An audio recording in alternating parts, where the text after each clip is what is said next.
Shields up, Ironbreakers, and welcome back to Monster Hunter Wilds. In today's video, I'm going to be bringing you a breakdown of the trailer that we received in the recent PlayStation State of Play. It showcased a lot of new gameplay, a lot of new features. There's a lot of stuff to talk about, and I'm probably going to be doing a couple of follow-up videos to really dive deeper into some of the mechanics that we're going to be talking about in this trailer. Tomorrow, there will also be a brand new Third Fleet podcast episode here on the channel, and we're going to be doing another one pretty soon. I'm going to be talking more about that as we go further into the video.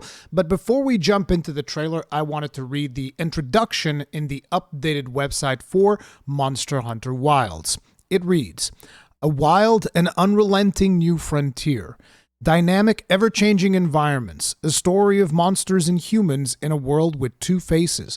One in which the lands are harsh and unforgiving, where monsters fight for scant resources, and another in which the lands are vibrant and brimming with life. You play as a professional monster hunter, protecting the balance of the ecosystem and hunting monsters. Use resources you gain from hunts to craft even more powerful weapons and armor in your quest to unravel the mysteries of the new lands.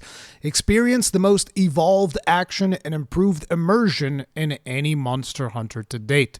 So this pretty much still gives us the basics of what Monster Hunter is all about, which is, hunt monsters, get materials, craft better gear, hunt harder monsters, so on and so forth, while at the same time telling us that one of the things that we're going to be experiencing this time around is the dynamic, ever-changing environments. And I wanted you guys to keep that in mind as we dive into the trailer, because a lot of what is shown in the trailer is about those dynamic environments and how they're going to be shifting throughout hunts, or even there's going to be certain hunts where we're going to be jumping in and there's going to be one type of environment that you're going to be getting, like the vibrant, lush land that we see in front of us right now. And other times you're going to jump in, it's going to be like thunderstorms and sandstorms and all kinds of crazy stuff happening. So let's jump into the trailer, and there's going to be a lot of pausing. So if at this point you still haven't watched the trailer in its entirety, I'm probably going to put a link to it in the description. And I would recommend first watch the trailer in its entirety, because you're going to get really annoyed at the amount of times that I'm going to be pausing through this, okay? So let's get things started.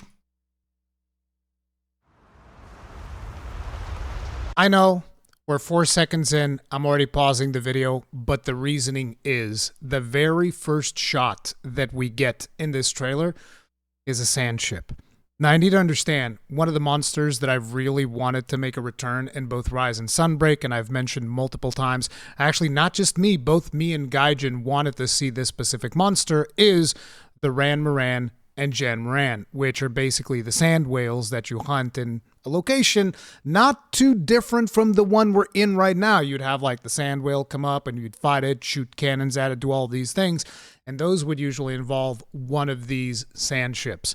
And just seeing a sand ship on the opening shot of this Monster Hunter trailer, I'm just like, bro, please. Here's the interesting thing. I don't even necessarily want Duran Moran or Jen Moran to make a return for this game, but I would love to see a new monster that would have kind of like similar vibes as to how you fight it. You're in a ship, you're in a moving vehicle of some description, and you're fighting it while a lot of stuff is happening. I just really like that particular dynamic, and I absolutely loved hunting Duran Moran during Monster Hunter for Ultimate. So that is something that I would love to see make a comeback in Monster Hunter Wilds. That's just a little side note that I would like to point out. But here's another interesting thing, right? So the Ran Moran is one of the monsters in Monster Hunter 4 Ultimate, literally the first monster that you encounter, well, Monster Hunter 4, technically speaking, but literally the first monster that you encounter in Monster Hunter 4 as you are starting the game. You have to fight it. You don't really kill it, but you have to fight it in order to make it through to your very first village. So it's kind of like a callback in a way to see this type of stuff. But the interesting thing is, throughout the trailer, we're going to be getting so many callbacks to Monster Hunter 4 that it is absolutely insane. You're going to be seeing those immediately in the next scene.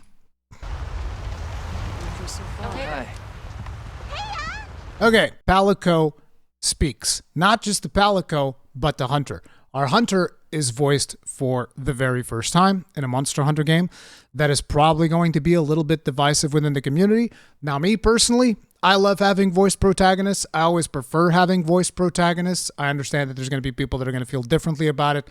But in this case, I'm fairly certain that if Capcom has made the investment to voice the hunter, that is probably going to be the default setting, and I don't think you're going to be able to silence the hunter. In case people are wondering about that, I don't think that's going to be a thing. Your hunter is going to be voiced. You're going to have to deal with that situation. The other thing is the Palico also speaks. Now, there is always an understanding that Palicos can speak. I don't think anybody has any questions about that because, you know, you constantly speak and have conversations with the Palico. The thing is, the Palicos will do the meowing sounds and then you'll just see text on the bottom of the screen. This time, the Palico is actually going to be able to speak English because we see the Palico speak in another scene that I'm going to be calling out. And that is something that has people very much conflicted. Now, what I'm hoping for is that we see something like what we had for Rise and Sunbreak Hunter Barks, which is whenever your hunter would say stuff during a hunt, and we were able to determine how frequently the hunter would say stuff or turn that stuff off completely for people that want their hunter to be quiet. I'm hoping that they do something like that for people that don't want to have to deal with their Palico constantly speaking. But me personally, I'm going to be having that thing maxed out. I want to hear everything the Palico has to say. This doesn't bother me whatsoever. Quite the opposite. I think it's actually kind of cool. But, you know, I understand why some people wouldn't want that because they're used to a certain fantasy that they get with Monster Hunter games, but it is what it is. As soon as we find a good spot, we can get things set up and ready to go. And then we can get started. So, 2 new characters introduced. To the right, we have Gemma, or I think she's going to be called Gemma because that's the way they're pronouncing it in Japanese, according to Gaijin. So we have Gemma over here, and then we have Alma on the left side. And these are going to be 2 characters that are going to be very important because on the left side, we have our new handler, and on the right side, we have Gemma, which is going to be our smithy. Now, the interesting thing here is Gemma is fundamentally the embodiment of Monster Hunter 4 Ultimate.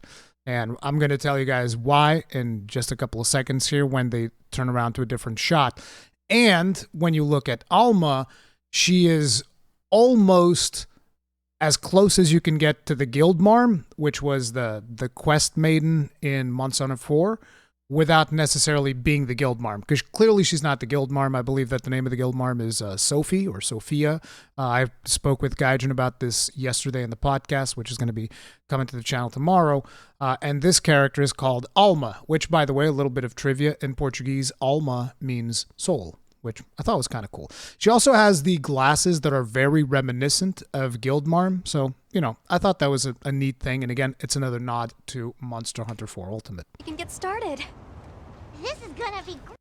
So I'm going to be pausing here specifically because, boom. So I told you guys that this character, Gemma, is kind of like the embodiment of Monster Hunter 4 Ultimate. So you have this little plushie here, which is something that the Guildmarm would work on, and this looks exactly like the model that the Guildmarm worked on in Monster Hunter 4 Ultimate.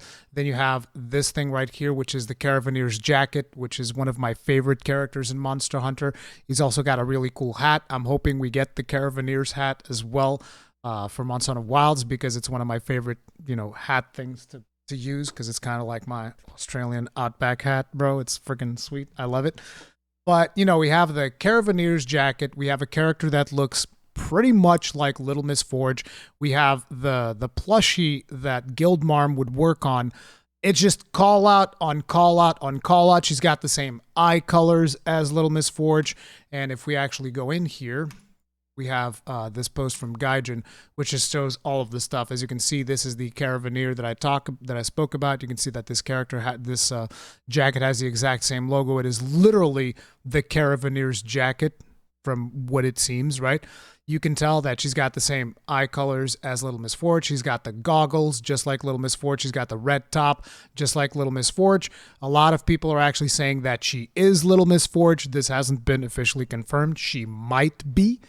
And to be honest, I would actually like it if she was, because I think it'd be really cool to have a character that is returning from Monster Hunter 4 Ultimate to be present in a game right now. And there's actually other characters that are going to be present in this trailer that reference that, which I think is really cool. But fundamentally, lots and lots and lots of call-outs to Monster Hunter 4 Ultimate that I can really appreciate. I hope we find them soon. Okay, so here we have Nata. He is a young boy. There's actually a character description on the official website.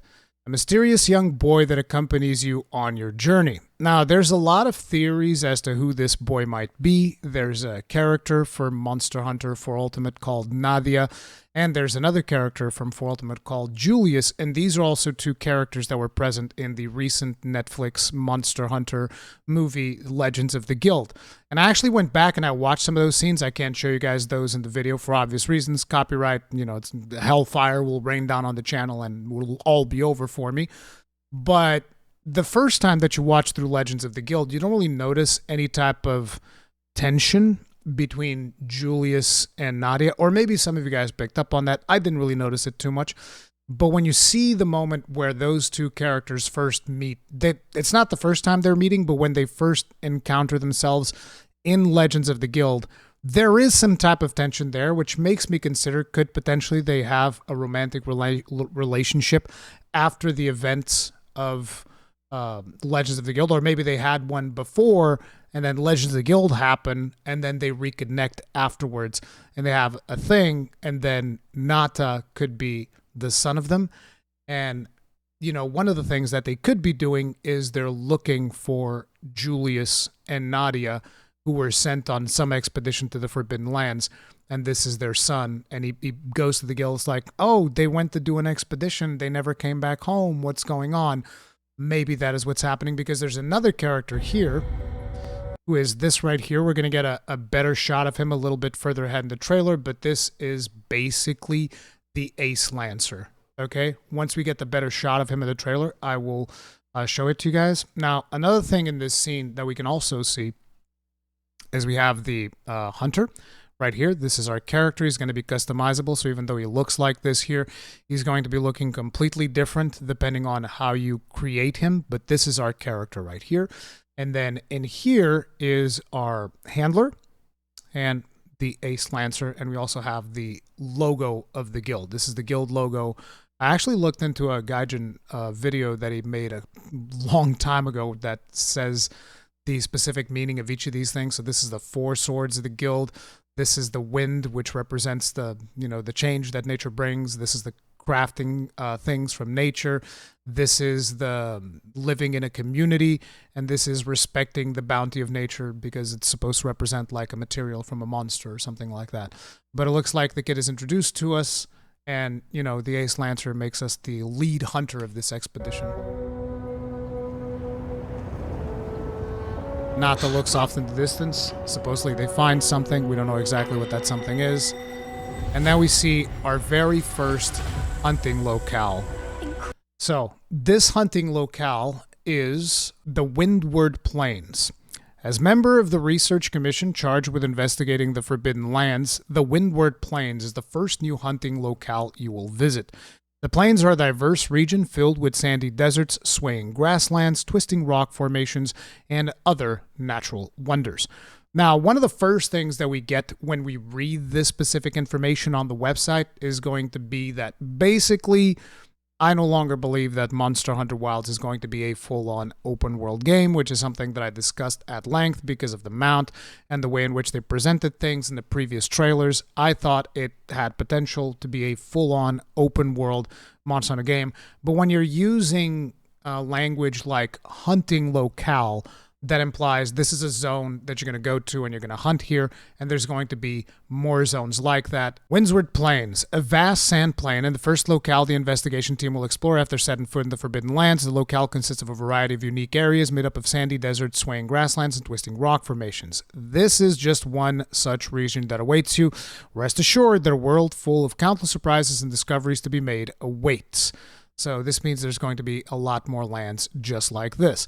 Now, another thing that we see here is a herd of what they're calling Karatanoths, which I find like an interesting pronunciation for the word that we see here, because I would almost feel like this should be Ceratanoth, but they call it Karatanoths.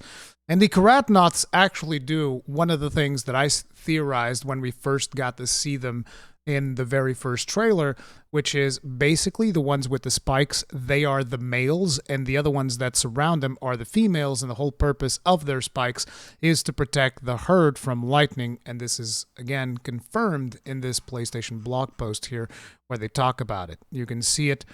Karatanoth males protect surrounding females of their species from lightning by catching lightning strikes with the well-developed dorsal thorns on their back, not thorns, dorsal horns on their backs, and releasing them to the ground. They form large herds with the male Karatanoth at the center. So basically, he's getting laid loads because all the females want to get together on the Karatanoth that has the biggest dorsal horns, because that is going to provide them with the widest range of protection from the lightning strikes that happen in these particular locations. Another herbivore that we're going to be taking a look at in just a couple of seconds here in the trailer is going to be the Dolphodon. So this is going to be kind of like the Kestodon.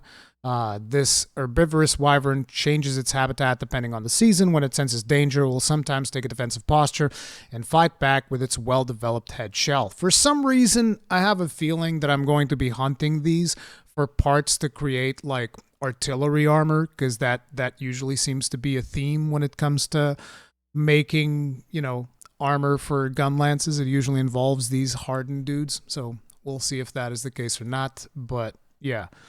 Those are some of the herbivores that we know about. There's also this little flying dude that we haven't really identified. This is not the baby Puke Puke. He shows up a little bit later on the trailer. Incredible.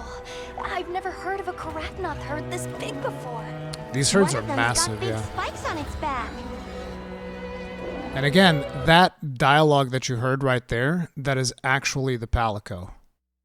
It's got big spikes on its back. One of them's got big spikes on its back. That's the Palico speaking. So, just keep that in mind.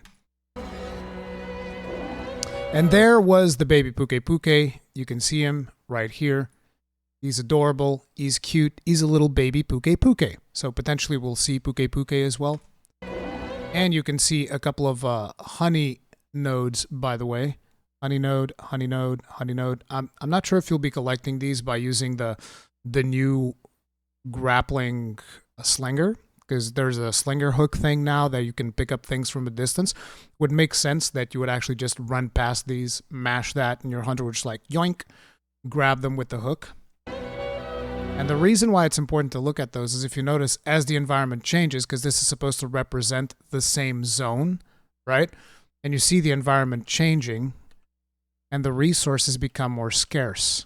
The honey is gone. There's no honey there, no honey there. It is gone. And monsters are going to be much more defensive during these changes. This is another thing that they mention on the official website right here. A world with an ever-changing climate. Life here has learned to adapt to the harsh environments, the wildlife developing its own ecosystem, and the humans developing their own culture within it. Now, I'm not sure what is the deal with the humans developing their own culture within it. I'm not sure if we're going to be finding a hidden village around here somewhere or what the deal is, because technically speaking, these are the forbidden lands. So the guild has deemed these lands too dangerous for people to come here.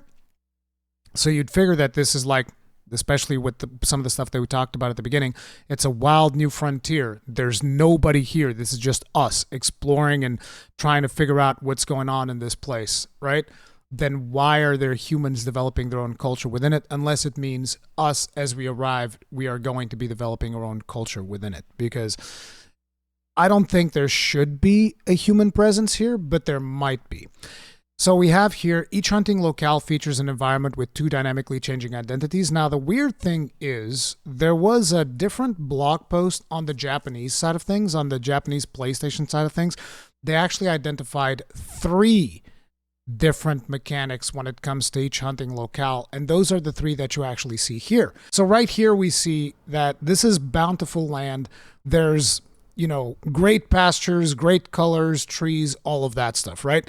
And here it looks a little bit more wastelandy and all of that stuff, and then after a while you see lightning striking, which is kind of like more hazardous, right? So there's going to be 3 ways in which every map is going to exist. That would be my conclusion to this. And so I think that the lightning is going to be caused by an elder dragon. I already spoke about this in the previous trailer that they released. And my suspicion is at sometimes the elder dragon, if he's in the map, the lightning stuff can happen. Or there might be a situation where the elder dragon is in the vicinity of the map and the lightning might happen as you are traversing, which is one of the things that we see in the previous trailer is our hunter is going through and the storm is like following him with lightning strikes and all of that stuff, right?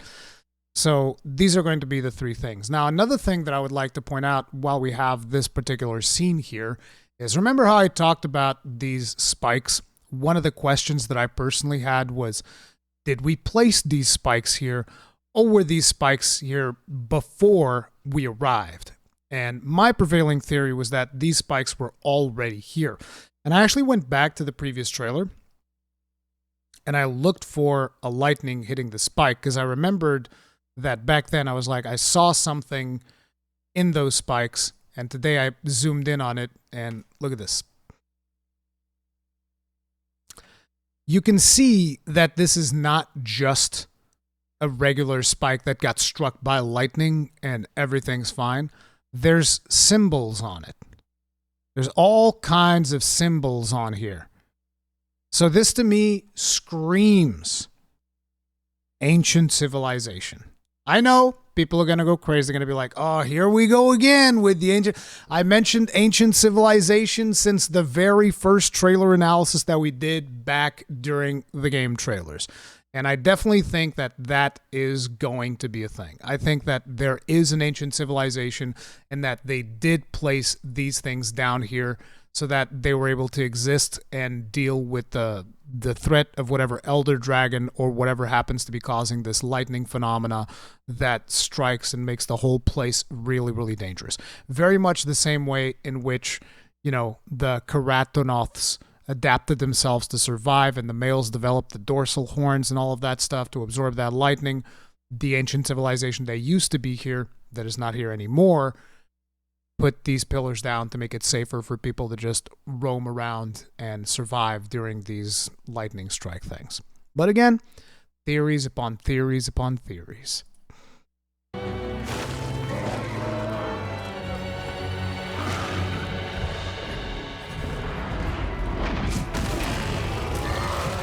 And here we got a look at one of the first monsters. They give us a little bit more detail about who this monster is. This is the Doshaguma, rugged territorial fanged beasts that exhibit an aggressive disposition and inhabit a large range, sometimes observed in large packs.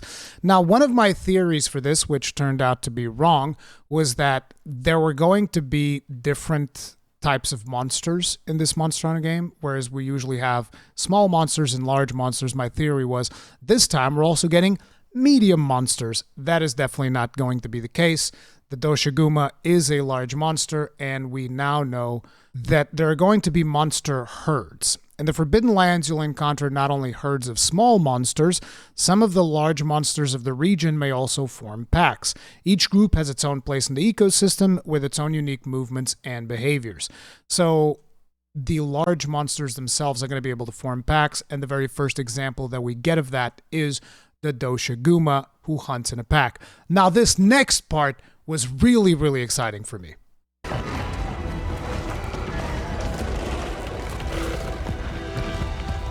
Now to lead it away from the pack, we'll make for the desert. Right.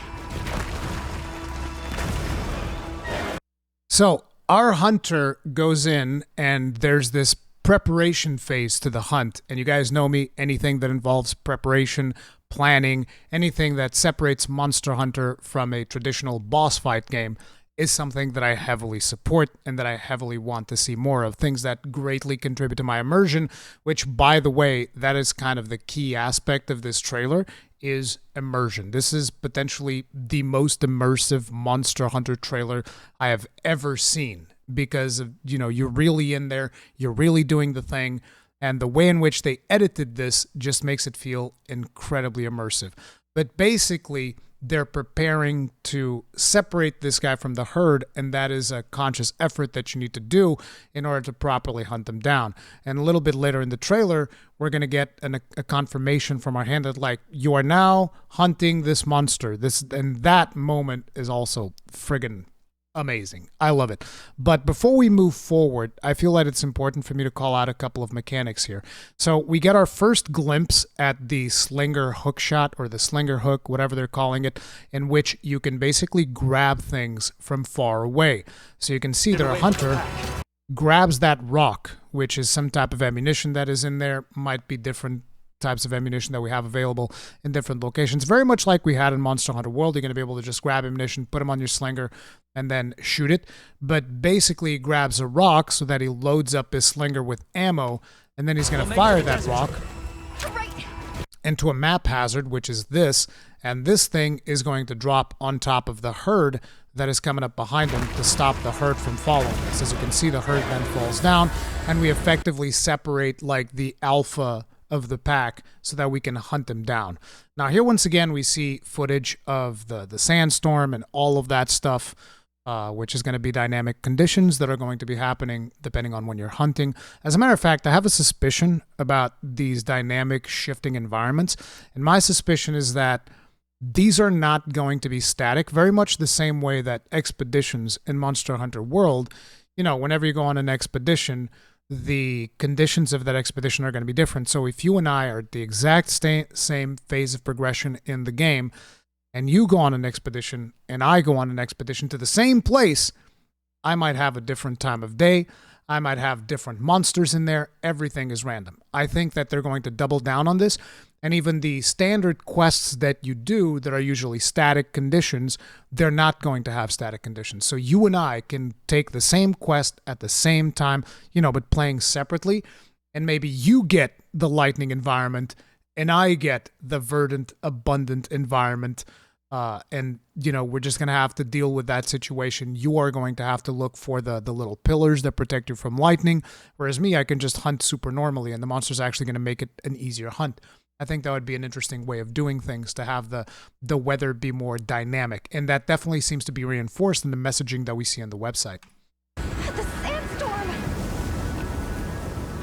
Now here, we get a glimpse at another monster.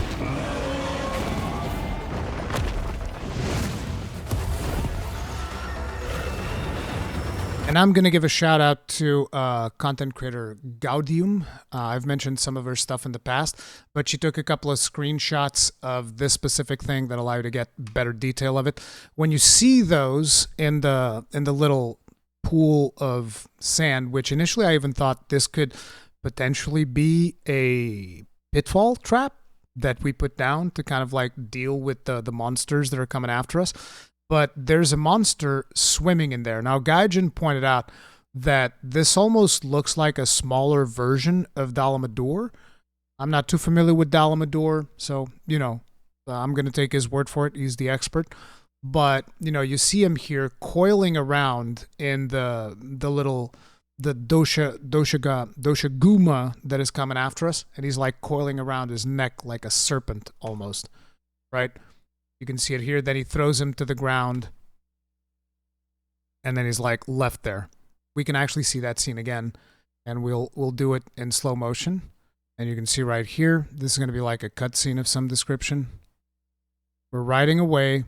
Here's the Doshaguma getting pulled into the pitfall looking thing. Here you can see the monster wriggling around. And here you can see him coil around the Doshaguma. He's coiling just like a serpent. Then the Doshaguma eventually brushes him off, throws him into the ground. Tries to hit us with it, actually, but we dodge. And then the hunt starts proper. Now commencing the hunt by order of the guild. Now, this thing was really cool to me because there's always this notion that you're taking on hunts in the name of the guild, but to actually hear a character say it. Now, commencing this hunt by order of the guild.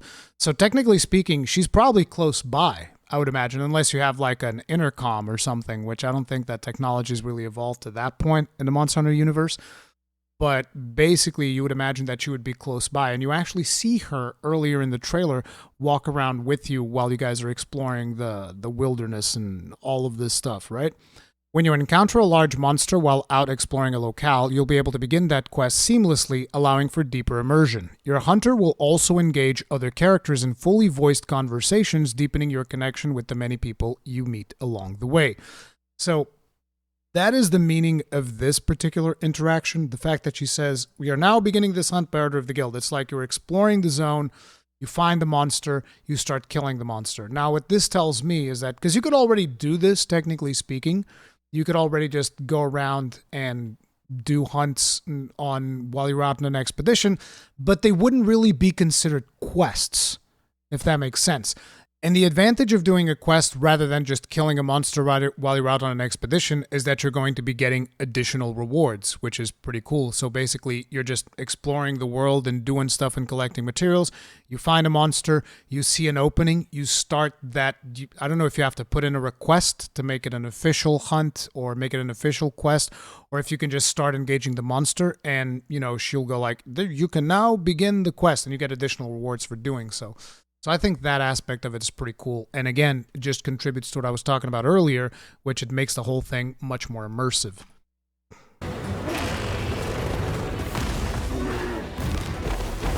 Really cool seeing the Doshaguma yeet stuff at you. Now in this scene, I'd like to call out your attention to something here, which is initially, as this scene goes by really fast, you look at this and you think, oh, the monster ambushed us, and you can see you have our little mount there, which is the Sacred. We're going to be talking more about him in just a couple of seconds here.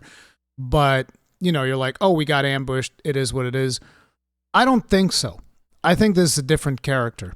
Because if you pay close attention throughout this whole trailer, our hunter has had the exact same armor, the exact same weapons, even though he swaps between heavy bowgun and greatsword.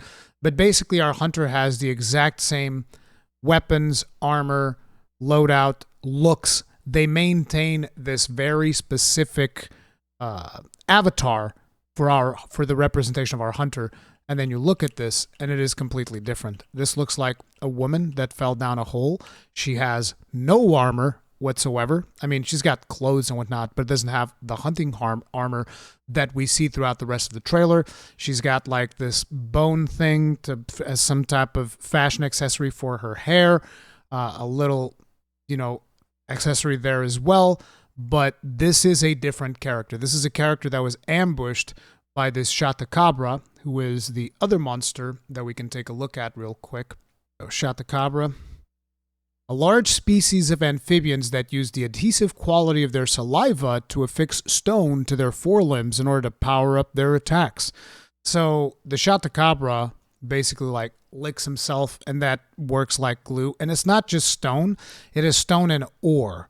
So you can also put ore in there to be even more dangerous than just having basic stone. You can see him lick it right there. And it looks like he can also do this ground thing that will get our hunter stuck. Okay, now here is the thing that I want you to really pay attention, which is we got hit, but before we got hit, if you pay attention, you hear the hunter whistling for his mount. See, listen, he calls for the mount comes in, grabs you. So this gives me a couple of concerns, so let's take a look at the Sacred.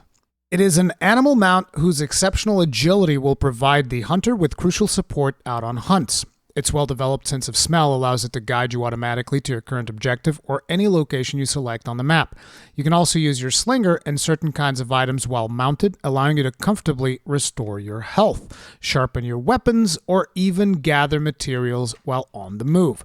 Your Sacred isn't just for travel, though. You can also stash an extra weapon in its weapon sling, allowing you to switch between two weapons of your choice while out on hunts. We're going to be talking more about the weapon swapping.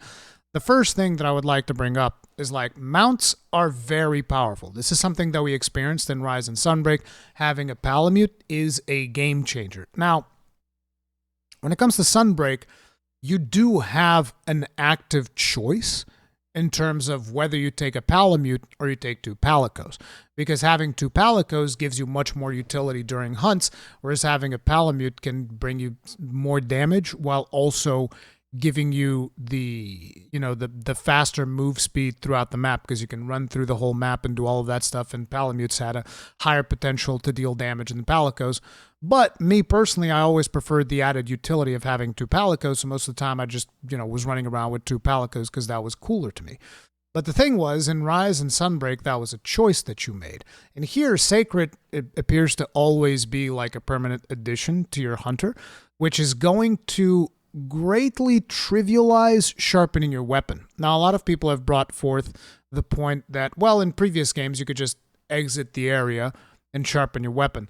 But the reality is, exiting the area still meant I have to make sure that I know what the monster is doing so that I can exit the area safely before I get my ass killed.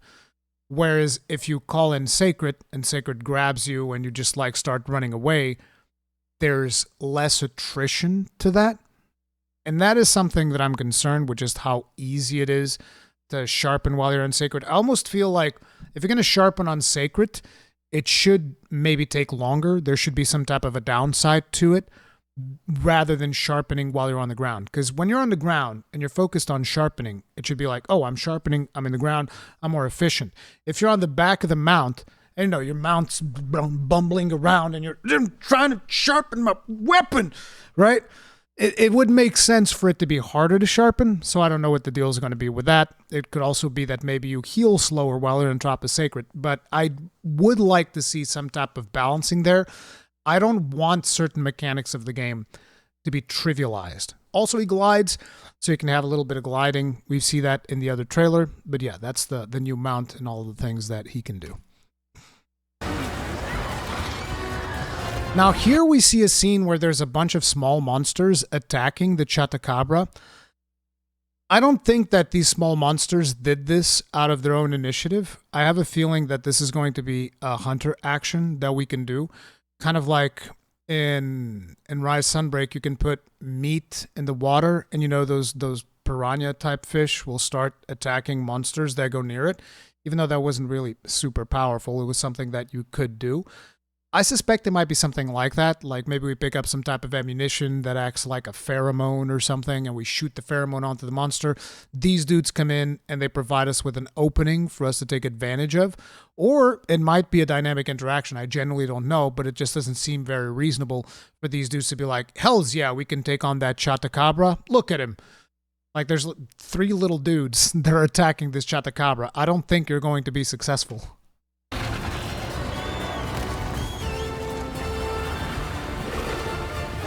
Now here, we see the swapping of weapons. So for those of you that are not aware, you can carry 2 weapons with you at any given time. I mean, the weapons aren't with you, they're in Sacred, so you need to call over the mount, and then you jump on the mount, and then you can swap the 2 different weapons. Now, a couple of interesting things here. You can have the same weapon twice if you want to. That is a possibility, which I think is cool as someone that plays Gunlance, because I can have wide shelling and long shelling, or wide shelling and normal shelling available to me on any given hunt, so I can really swap up my playstyle. I can also do Gunlance and Charge Blade, because often these weapons actually share skills, which is a good thing.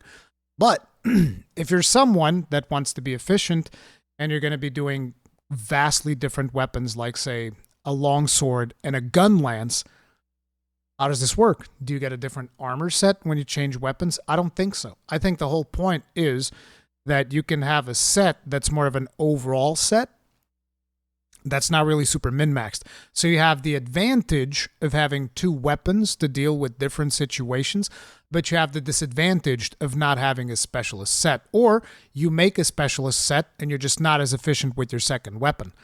I think that is going to be an active choice that you're going to have to make. I don't think that you're just going to be swapping your whole armor set on the fly. And I think that's actually fine to have that type of disadvantage, because I want to specialize in doing something. And so the way that it works is I break the monster using Gunlance, and then once the monster is broken, maybe I swap the Charge Blade to deal more damage, something along those lines. And so my set should reflect that, should reflect both playstyles. And I know a lot of people are not going to like that, but personally, I think it's pretty cool. I think it's an interesting idea. The idea that, like you can do here, that you're playing around with a greatsword, then you swap around and you're, heavy bowgun.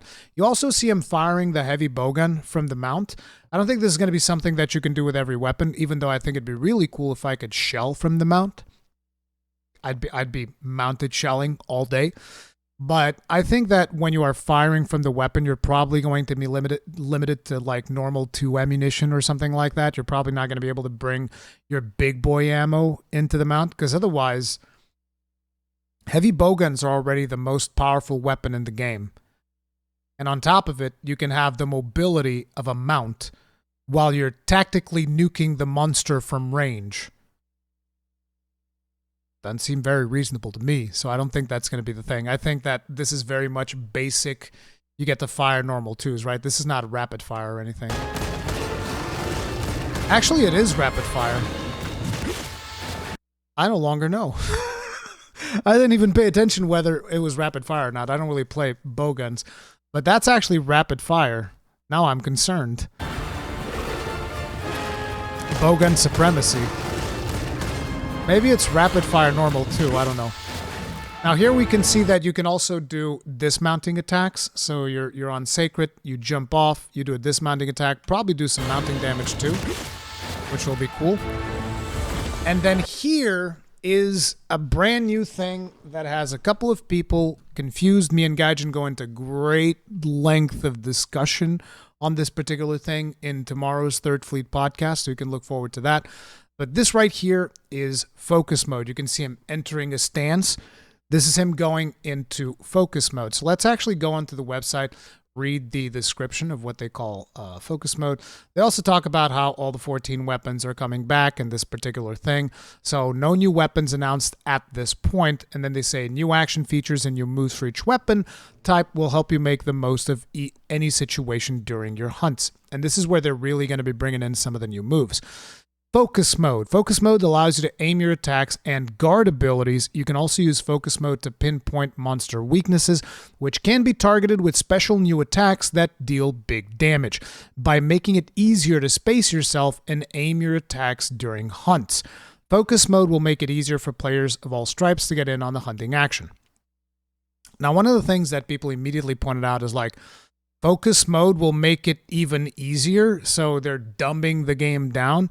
And number one, I would like to point out that complexity is not necessarily something that is the most desirable thing in a video game. The most desirable thing that you want in a video game is satisfying action.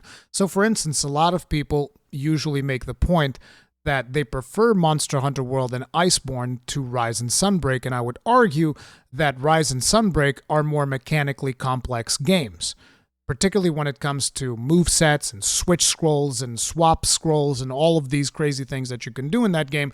It is more mechanically complex, even if for certain weapons, there's a lot of moves that are maybe not desirable of all that, but you cannot, I don't think that you can argue in good faith that Rise and Sunbreak from a purely weapon moveset mechanical standpoint is a more mechanically complex game. So complexity for the sake of complexity is not necessarily a good thing. And it is, to me, the important part is it fun?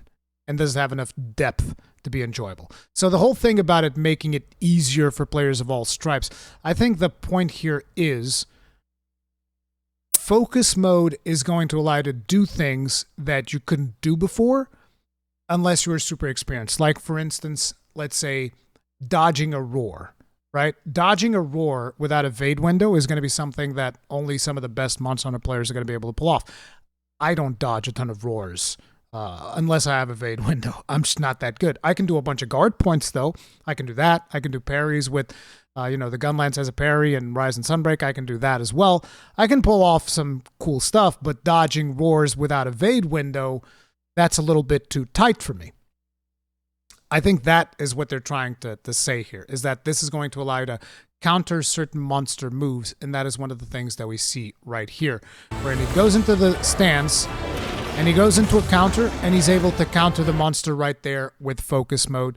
He counters the attack, and then he immediately jumps into action and does a follow-up attack, and this is, I think, what they meant with the other aspect, which was spacing yourself, making it easier to space yourself and aim your attacks during hunts. This just feels like weird localization stuff, because to me, what that spacing yourself means is you close the gap. The monster's in front of you, there's an opening, you close the gap. You spaced yourself. You don't really create space. You close the gap to close in on him. And you can see that as he parries here. If we go frame by frame, notice what happens, right? He goes into a stance. Now he's about to do the counter. Monster's coming in. Come on, YouTube, keep up. Bam! The parry right there. He does a parry. And if you pay attention, look at his left hand. Left hand, which is where the slinger is, by the way. Pow. You can see this thing come out. It's very subtle, but there's a little line coming out here. So he shoots the hook and then pulls it to propel himself towards the monster. This is why our hunter goes into a running stance here. See, he propelled himself, and now he's running towards the monster, closing that gap. You can see the hook coming back here. And he's going to slam him down with a follow-up attack to the parry. So that is one of the things that you can do with focus mode. You're going to be able to like go into a stance, parry an attack, and then follow it up with a special attack. Different weapons are going to have different follow-up attacks. Now, another thing is that there's a mechanic that they don't really talk about here, but they did talk about it in the Japanese blog post on PlayStation, and Gaijin Hunter mentioned this in his video, so you guys can check out that if you guys are curious, because Gaijin Hunter made a video talking about all these things as well. But there's also a new mechanic coupled with this that is called wounding, that is not related to focus mode per se, but it is just the concept of like if you hit the monster enough, which we actually get to see it here. Okay, if you hit the monster enough in certain spots, you're going to start seeing your scout flies gather up on those positions. Like here, here, here, and here. So if you hit the monster enough on certain locations, you're going to create these temporary wounding spots. Think of it almost like tenderizing, except you don't necessarily need to do clutch claw or anything like that. It's just, oh, I'm hitting him in the leg multiple times. And after you hit him in the leg a bunch of times, oh, his leg is wounded now. And the scout flies are going to collapse in on there to let you know, oh, his leg's busted. Hit him in the leg. Get him hard. And when you get that, again, this is my interpretation because this is actually something that they deleted from the Japanese PlayStation blog. But my interpretation of the mechanic is after you hit a bunch of times, same spot, you get a wounding zone in the monster. And after that happens, you can go into focus mode. And that's when you can do what they call the special attacks. You can also use focus mode to pinpoint monster weaknesses, which can be targeted with special new attacks that will deal big damage. Those special new attacks are what we're about to see, which is, you know, there's the wounding spot there, chonk. And he's going to go through and do that, which is a completely new move for the greatsword that we've never seen before. In order to do that, you first have to wound the monster by hitting him repeatedly in that area, and then you capitalize on it by doing the special attack. And it looks like the other areas stop being wounded areas afterwards, so I guess you have to choose which area you go for, because the scout flies are no longer going after that. But that's the way that I think focus mode combined with this new wounding mechanic is going to work. But I could be wrong. I don't know. Anyway, we saw a couple of more interesting things during that, which we'll go over now. I love that parry. Brutal. So right here, I'm assuming this is going to be some type of wyvern fire type of thing, because that's basically what it feels like with the heavy bowgun. So this is your heavy bowgun. He does this thing, fires this crazy ammo thing. Boom. Big explosion. I love it. I love that, by the way. I'm not even a heavy bowgun guy, but that thing looks amazing, and I hope my Gunlance can do something very similar. Because if it can't, I'm going to be having some choice words for whoever is handling the Gunlance in Monster Hunter Wilds, okay? I've selected you as a lead hunter for this expedition. So right there, you can see that this dude is pretty much, like Gaijin mentions here, he's pretty much the Ace Lancer. Sorry, I missed the details. Yes, it does look like this could be the Ace Lancer, especially with the hair curl. Again, bringing in another character from 4 Ultimate coupled together with potentially Julius and Nadia, who might be the characters we're looking for, and Nata might be their son. And this is why Ace Lancer is involved, because, you know, they were all friends. They were the Ace Hunters unit, right? I think that would be really cool if that was kind of like the story they're going for. And it seems like the story is actually going to be a little bit more involved this time around, which personally I like. I like that. I think it'd be really cool. Thank you, sir. And then we see the traditional SOS flare. More hunters come in. And then we see this. See, this is another thing that is a focus action, I think. Because the very same way that you have the whole parry mechanic that you can do on the monsters at certain times, there can also be other actions that just become clashes. Gaijin mentioned this in his video as well. I believe this was mentioned on the PlayStation blog in Japan. But there's going to be clashes. Now, the way that I looked at this was kind of like Final Fantasy XIV Trials, whenever there's a dynamic action for those of you that do those. But basically, I think there's going to be a power struggle, right? Where the monster's coming in, and then you're going to have to mash buttons or do something in order to repel the monster attack. How often this is going to happen, how skilled will this need to be, how much skill is this going to require to perform, I don't know, but I don't think it's going to be too complicated. Then you also see a hunter in there with a hammer. I can't really identify what that armor is. Obviously, it's yellow. Reminds you a little bit of Great Jagras, but it's not the same, I don't think. There's not enough detail to really pay too much attention to it, and the other hunter just appeared. Actually, it might be Great Jagras. That's the closest thing that I can think of in that armor is Great Jagras. I can't think of anything else. And the other hunter has some type of scaled armor. Kind of hard to really see what it is, but, you know, basically co-op action, all good stuff. Monster Hunter Wilds. And that's my breakdown of the trailer for Monster Hunter Wilds. A couple of more things that we have here. Kogath pointed out that on the official website, if you see this little icon here, it looks like this, which almost resembles Lagiacrus. Some people in his thread were bringing up Shantien, this dude, but I think it looks more like Lagiacrus than this dude. So yeah, this is pretty cool. I'm hoping that we get to see our boy Lagi. Maybe. We'll see if that's the case or not. And finally, there's going to be more on June 7th, which I will be streaming this live because Ryozu is going to be on stage with Jeff Keighley at the Summer Game Fest to reveal another trailer that I'm going to be breaking down to an extent similar to what I did here, which might have been a little bit too exhaustive, but I did my best. Also, I'm super sleep deprived. I was up until 3 a.m. recording the Third Fleet podcast, and my voice is completely shot.